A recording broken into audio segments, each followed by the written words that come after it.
But is it a true Countach? Well, the jury might be out. You see, below the all-carbon bodywork, this Countach uses the same platform as the Aventador, so its exterior design follows the constraints of that car. That means it's a far cry from the wild, bewinged LP400S that Leonardo DiCaprio climbed so gracefully aboard in The Wolf of Wall Street. But if you look closely, it does pay homage to the icons that came before, specifically the original Countach, the LP500.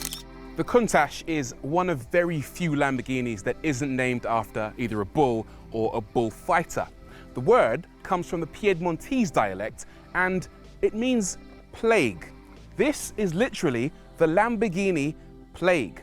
Now apparently they use the word to express amazement, so when they see something cool they go plague. A bit like we use uncouth words to express amazement like, oh you get the point.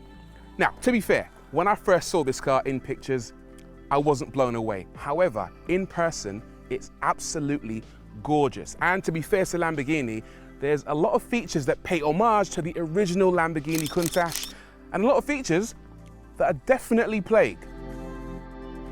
First of all, it has a really distinctive wedge shape to it with a really low front end and a really thin bonnet, which is embedded slightly, and on the left-hand side, you'll find the Countach badge, just as you might on the original car.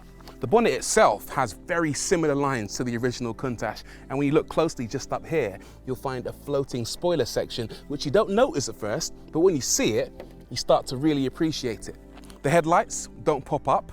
That will be illegal nowadays because of safety concerns, but Lamborghini have at least incorporated a set of rectangular lights instead of the Y-shaped lights that you get on the Aventador, and I think they look pretty cool.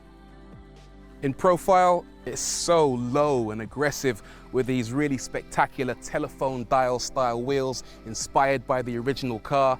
Where the wheels on the OG car were like 14 inches, these are massive, offset too, 20 inches on the front, 21s at the rear, and then of course we have a Lamborghini staple, the scissor doors, and if that's not plague, I really don't know what is.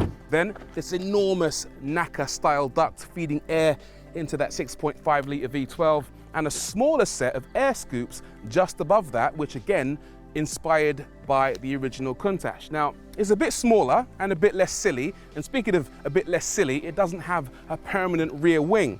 But then again, neither did the original LP400, so I can forgive that, even though it's not quite giving me plague vibes. What is giving me plague vibes though, is this back end.